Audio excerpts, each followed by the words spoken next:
Hey everybody, this is John. In this video, I'm going to be showing you the most economical way that I have found to mount a red dot sight to my Remington 870 pump shotgun with an untapped receiver. Now, newer Remington 870s have a drilled and tapped receiver, so you can pretty easily mount a sight on them, especially maintain your TacStar side saddle.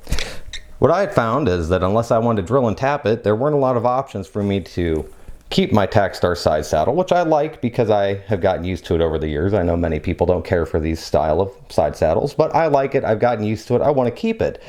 But I also would like to mount a red dot. In fact, I'd like to mount this RD22 red dot that I picked up off of Amazon for about $13. Good luck finding it for that price, although probably only worth about $13. Now, I wanted to mount this onto the shotgun just to give ease in shooting slugs. Because, well, the little bead sight, not that great for shooting slugs. It can be done. I've done it. Not exactly precise. Maybe accurate, but not precise. So anyway, like I said, I wanted to figure out some way to mount an Optic while keeping my TacStar side saddle. And I think I found the most economical way using a B-square sight mount that I found at Numrich. I think I paid $15 for it. It runs between $15 and $30 on sale. So without further ado, let's get over to the table and I'll show you how it looks. Okay, now that we're back at the table, let's start with first things first. Make sure that our gun is not chambered. It is not chambered. Now we'll go ahead and pull these rounds out of the side saddle, as we will not need them for the next 10 to 15 minutes probably. Set those off to the side. Okay, let's go ahead and zoom in a bit here. There we go.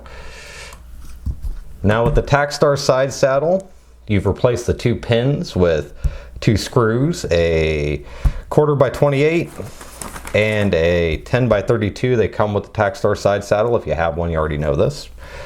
Go ahead and grab an Allen wrench, remove the front pin, which these tend to, the front pin, at least on mine, seems to thread all the way in. Like the whole way. You can't just pull it out. You have to unthread the thing the whole way through, which is a little frustrating. You have to give me a minute. Probably should have had the power drill for this. Power drill would have made this way faster. Although I don't ever recommend using power drills to remove screws on firearms or to install them. I mean, I guess there are some applications, like honestly this one, where it would be appropriate. But let's just generally say that is an inappropriate tool to use on a firearm. Now, the back one usually, you can just get it unthreaded from the side saddle and it will come off. Now, your trigger assembly will come out if you want to take it out, but you don't need to take it out for this, so I just leave it in place. There's our side saddle. Also, I'm gonna close that, as that makes that a little simpler too, because then you don't have any pressure on your trigger group. So, now, leave this here. Go ahead and grab our B-square, go a little wide, B-square optics mount that I picked up from Numrich Gun Parts. As you look, you can see this packaging is a little yellowed. I had the feeling that the reason why Numrich has so many of these is because they got a bunch of them cheap quite a while ago. Anyway, here we go. It's for the Remington 870 Express, which is what we have here. This is actually a Express Magnum, but it fits. So I picked this up from Numrich for $15. I believe they're still on sale. Normally they're $30, but even so, this is still a really cheap option to keep your TacStar side saddle and get an optics mount. If you can get it for 15 bucks, that's a super cheap option. So, it looks to be pretty good quality. It's made out of aluminum. It comes with its own bolts that we will not be using, or screws if you prefer. Oh, here, let's look at the back. X-ring accuracy, highest grade aircraft aluminum, no gunsmithing or alterations to firearm, which is what we're looking for. Proven design, non-glare finish, lifetime warranty, installation tools, and instructions enclosed. Well, I did open this before, so there may have been an Allen wrench in here. It's gone now, so I don't need it anyway. So now we'll go ahead and slide this right over the receiver. Lines up with those two holes. Kind of sort of, there you go. It's gonna be tight. And then you'll need to go to the hardware store and pick yourself up a 1/4 by 28 Allen head. You want to pick up a good grade of bolt. I'm not going to tell you which grade for sure. I mean, grade 8 is preferred. Something that is going to be able to be used in a firearm receiver. These are 2 inches long. The front is a 10 by 32. The rear is a 1/4 by 28. I would prefer if it, was only threaded out to here, but you have to work with what you can get. This is what I could get. So go ahead and install the rear. Like so, and it will screw. Zoom in a little bit so you can see this when it comes out the other side. We'll screw into the other side of the mount. There we go. We only want to screw it in about that much. If you look, you still have bolt on this side, and it's just barely coming out there. Let's go ahead and do the same with the front. May have to wiggle things to get them to where you want them. And that's unfortunately the same with this as with the TacStar front screw. You're gonna have to screw it in quite a ways. And I'd originally thought that maybe I was gonna need 2 1/4 inch screws, or bolts, whichever you prefer. Allen head bolts, Allen head screws. Whichever you prefer. They only had 2 inch available at my local hardware store. It's like, I think 2 inch may just do it. Because what I thought was, well, 2 1/4, if they extend out, I can always trim them down. But the 2 inch works just fine. At least in my setup, probably would work in your setup the same. Eventually, we will get to the other side of this. Eventually. Almost there. Oh yeah. You can see him down in there. Oh, see, B square. Looks how fancy that is. Magnum. Upside down Magnum. There you go. So you can read it. For all our viewers at home. Or at work, in your car, wherever. Wherever you want to view. It's fine with me. Okay. Now that I have these just sticking out, they're just up off the surface of the mount. I'm gonna go ahead and grab our side saddle and take side saddle, just a little bit of, drop the lid, Loctite, and just put it down just in the bottoms of the threads of these holes. Maybe. Or my Loctite is crusted shut. One moment while I fix this technical difficulty. There we go. Okay, now, just a little drop. Not much, you don't need much. And a little drop in the back. Now, I did not want to Loctite here. Hey, there's the lid for my Loctite. I did not want to Loctite these into the mount because that's a lot of locking surface for this, and you don't really need it. So just Loctite them into your side saddle. At least that's what I did. You don't have to. You can do it differently. You can do it however you like. I don't really care. There we go. What I'm going to do is line it up on the back one. And then, well, let's scooch into frame a little better. There you go. Now, line it up on the back one. And just start threading it slowly. There you go. And once that's in somewhat, go ahead and get your front pin lined up. Or screw. It's not a pin. Maybe it's a bolt. gonna call it a bolt. Allen head bolt. Let's go with that. Still too small. Story of my life.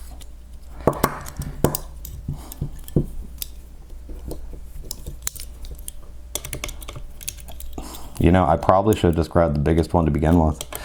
That's generally the correct answer. Okay, now as I'm threading this in here, I want to make sure that the side saddle is getting pulled up against the mount. And go ahead and get that one relatively tight. There we go. Snug. You don't really want to tighten it down too much, because if you tighten it down too much, you can pull the sides of the receiver in and it'll make the pump hard to operate.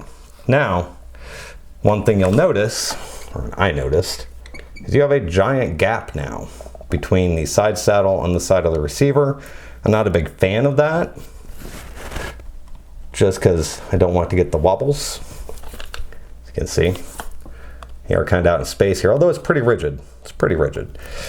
In the future, what I will probably do, in fact, I know I will do, shouldn't say I probably will, I know I will do, is I will take some of these craft foam sheets. This one's about 1/8 of an inch thick. This is a self-adhering one. It's about a little more than 1/16 of an inch thick.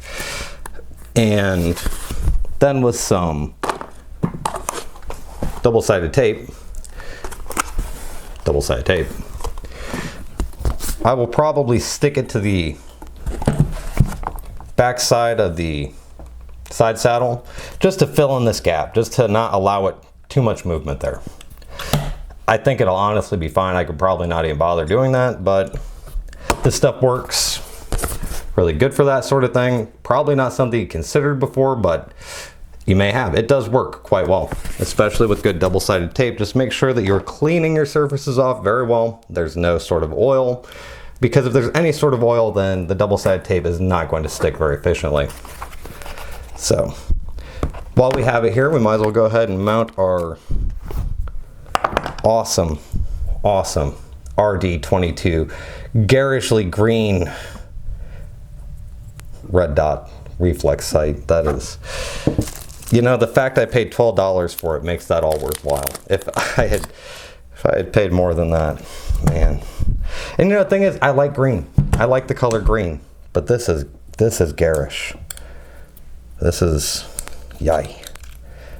I don't know who wants an Optic this color on their firearm. I mean, I am putting an Optics this color on my firearm, one of my favorite firearms actually.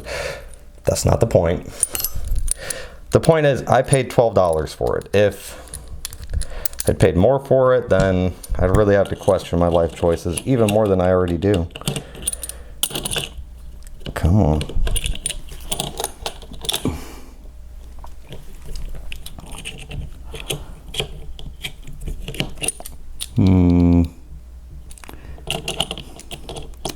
Let's see where it wants to mount. There we go. That seems like a good spot. Not really sure. I've never mounted an Optic on a shotgun before, so I don't know. That might be too far back, too close, I don't know. Too far forward. I doubt it's too far forward. But I can always move it forward. I'll see after I shoulder it and take a look and see what I think of it. But that's pretty much as simple as it gets. No gunsmithing, no drilling, no tapping, which is unfortunate. We all love tapping. We all love tapping, toe tapping music. Let's see what she looks like. Yeah, looks awful in a way. That Optic is really very green. It is very green. It actually looks better in real life than it does on camera. On camera, it looks wow. Anyway, now that we've gotten our Optics mounted, our next trip is out to the range and we'll see if it improves anything. Now, I'm not going to use a laser bore sighter on this. What I will probably do is aim down this channel best I can with the bead sight at the front and just line the dot up that way, which hopefully that is good enough. We'll see. It probably will be. But the laser bore sighter I just don't feel like is going to do a great job in our 12 gauge. So next stop, out to the range.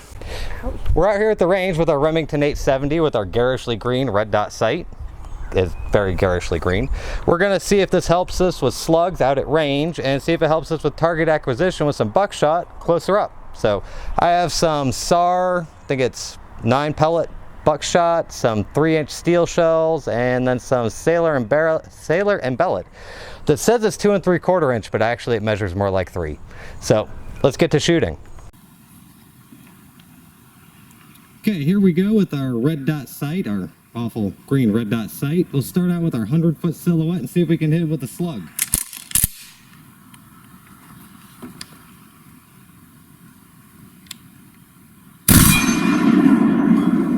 Yeah, it looked like it hit it pretty good. Let's try one more.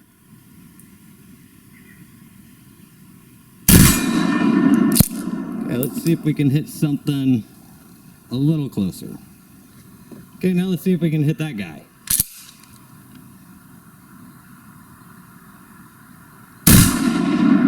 Nope. I guess that's why he's double out buck. Got him.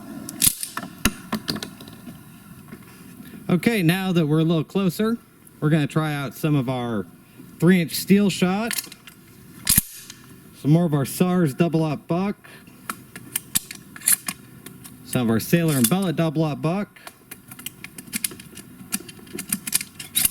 Another 3-inch. Another Sailor and Bellet. Another 3-inch.